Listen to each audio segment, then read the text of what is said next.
News came out that Kim Kardashian dumped Pete Davidson, and Kanye West had the pettiest reaction. Also, is the popular radio show The Breakfast Club coming to an end? Stay tuned and find out.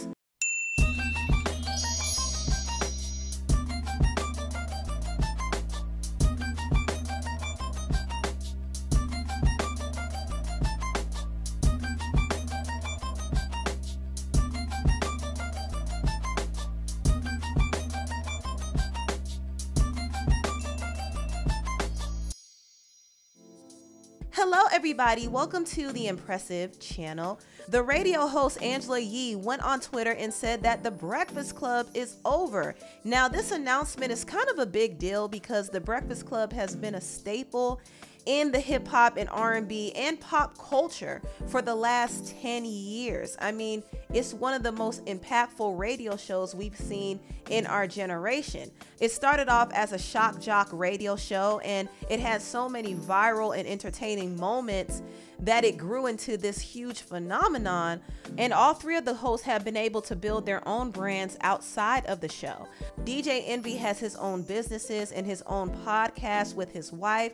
Also, Angela Yee has her own podcast called Lip Service, and Charlamagne the God has moved on and he has his own show on Comedy Central right now. So all three of them are doing some pretty big things outside of the show, and it's possible that they may have outgrown each other and they may be trying to move on to different things.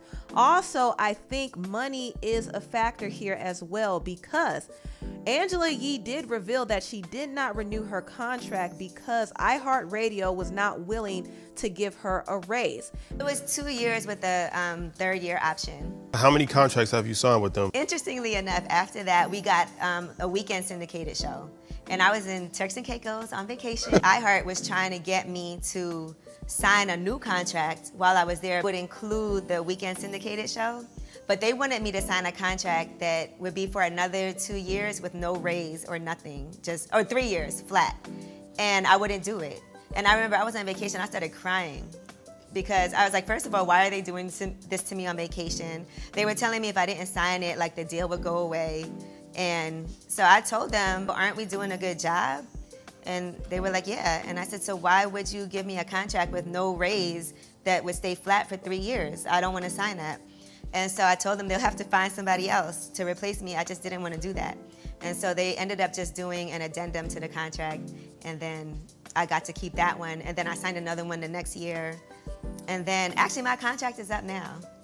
Is it? It's been up since December. Breaking news. So based off of what Angela Yee said, I think she probably quit the show. She didn't renew her contract simply because she might not have been getting paid what she felt like she was worth. I'm not really sure about DJ Envy and Charlamagne the God's stance on the whole thing. It's possible that they still might be continuing with the show, who knows? But I think the fact that Angela tweeted that The Breakfast Club is officially over lets me know that there's going to be some pretty big changes, and it seems like Angela might not be a part of the show any longer. And I kind of seen this coming. I kind of noticed that the chemistry between the hosts shifted, especially a couple of years ago. I remember when Charlamagne did a whole interview with Gucci Mane, and it was very controversial because in that interview, Gucci was talking down on Angela. He said that Angela allegedly was trying to sleep with him. This is what he implied. And Angela, of course, was very upset when she saw this interview, and she kind of felt betrayed by Charlamagne. And since then, I think the energy and the chemistry between her and Charlamagne shifted. So I think there might have been some tension behind the scenes, but ultimately, I think the main issue is money. And in Angela Yee's case, she wasn't satisfied with the contract they were presenting to her, so she probably decided to move on. Now, it is rumored that iHeartRadio is trying to find some replacements. In fact, Gossip of the City posted a list of potential hosts, and these aren't permanent hosts, but these are just some possible replacements for 2023. One of them is Trent Simonian. Another one is NWO Sparrow. Also, Remy Ma is listed, which is very interesting, and she has the highest offer, as you can see. And Mother Knows and Roxy Romeo are also on the list. So these are just some of the potential replacements. We're just gonna have to wait and see later on what happens and who comes in. But I do think it is bittersweet that the Breakfast Club that we know is changing and possibly coming to an end. I think Angela will be missed. I know some people don't care for Angela, but I do think she was prepared and she did her research and she asked a lot of good questions. And I think every show needs a host that can pull out some answers from the guests because that just makes it interesting. But anyway, moving on to the next topic. Over the weekend, it was announced that Kim Kardashian broke up with the comedian Pete Davidson after 9 months of dating. Now, when I heard this news, I wasn't surprised about it at all. I knew these two weren't gonna last. I knew Kim was gonna get tired of him and move on, and that's exactly what happened. Kim was not as serious about the relationship as Pete. And according to Radar Online, Pete actually proposed to her, but she turned him down. And also, it was said that Kim wasn't really here for Pete's spontaneous and impulsive behavior. According to an insider, he wanted her to fly out to see him at the drop of a hat. And mind you, Kim has a whole business to run and she has children, so that didn't make sense for her to fly everywhere just to be with him. And Kim kind of grew tired of it. She realized that the spark was fading between them, and also she didn't feel ready for something serious with him. And all of these reports came from sources like Page 6, Entertainment Tonight, and People. So very big sources are claiming that Kim just kind of grew tired of Pete. And it doesn't surprise me simply because Kim didn't really get with Pete to have a long-lasting, serious relationship at all. She was looking for a rebound guy. She wanted a boy toy. She wanted a distraction from all of the mess that she was dealing with her ex, Kanye West. And their relationship worked out for a little while. I do think Kim enjoyed the attention. She enjoyed having some new D, and she enjoyed the publicity. I think she really liked the attention that her new relationship was giving her. She loves the publicity. She loves being in the media. She loves having a storyline for her reality show. So it worked for her for the time being. And I think the reason why her relationship with Pete got so much publicity is because of Kanye. Kanye actually gave their relationship a boost in the media because he kept ranting about them. But after a while, Kanye stopped posting about them. And as soon as he stopped mentioning them, the interest in them as a couple started to go down and the public stopped caring as well. And I think Kim began to really notice that. I mean, as soon as she notices that something doesn't benefit her, she's going to move on from it. And she had to move on from Pete because he didn't necessarily benefit her brand.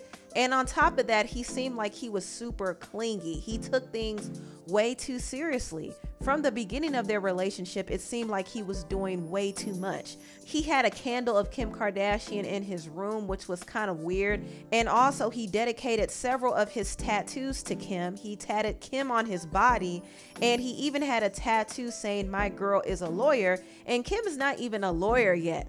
Also, he had the initials of Kim and Kanye's kids tatted on his neck as well, and I thought that was very, very weird.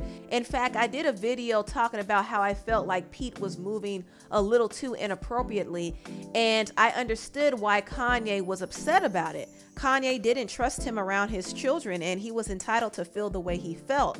But Pete's overly attached behavior didn't stop there. He actually quit his job on SNL and rented a mansion in LA to move closer to Kim because apparently he thought he was going to marry her. He even expressed that he wanted a child, and I'm assuming he wanted a child with Kim. So he was moving very fast. A lot of his decisions were very impulsive, and the situation reminds me of when he was dating the singer Ariana Grande.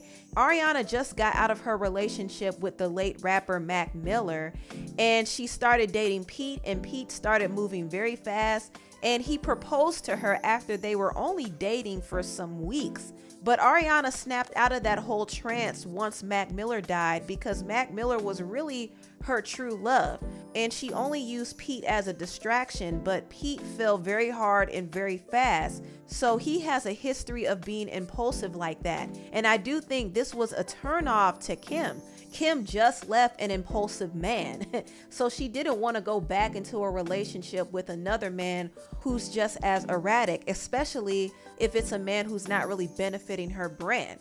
The difference between Pete and Kanye is Kanye at least benefited her brand, which is why she put put up with him for as long as she did, and she's always going to attach herself to him to some extent because he has helped her so much behind the scenes. He's helped elevate her in the fashion world. He's helped get her a lot of deals. He invested in her line Skims, and he allowed her to have part ownership of his brand Yeezy. And he helped put her on the track to being a billionaire herself. So she's going to always be aligned with Kanye in some way. And on top of that, they share 4 children together. So they're always going to be attached in some way. So Kim and Kanye might not be together, but you can best believe Kim still benefits from being affiliated with him. Pete, however, doesn't benefit her in that way. So there was no reason for her to keep him around for too long. And I'm surprised that she kept him around for 9 months. I think their relationship probably went on longer than she expected because it was really just supposed to be a fling. But there's no way she could be with Pete in the long haul because Pete is just too impulsive, too clingy and attached, and maybe too young and immature for her, to be honest. I mean, he's in his late 20s, which is a grown age, but he's dealing with somebody like Kim who's in her 40s. She has 4 children and she's been married and divorced several times. So her life experience is different and her overall lifestyle is different. She lives a completely different life than Pete Davidson. She's in the media all the time. She lives this glitzy Hollywood life, and Pete is just a regular guy. So they weren't really compatible image-wise, and they weren't compatible personally. Now, when Kanye found out that Kim and Pete broke up, he decided to be petty, and he posted and deleted this on Instagram, and it said, "Skeet Davidson dead at age 28. Also in the fine print, he said Kid Cudi meant to play at funeral but fearful of bottle throwers. So he's throwing shade at Kid Cudi too because Kid Cudi is friends with Pete Davidson, and he was referencing that Rolling Loud incident where people booed Kid Cudi off the stage and threw bottles at him. So Kanye is being very, very petty and immature. I was with him when he was upset with Pete being around his children, but I think this is going too far. Joking around like this and wishing death on somebody is not cool at all. It's really immature, and Kanye needs to grow up.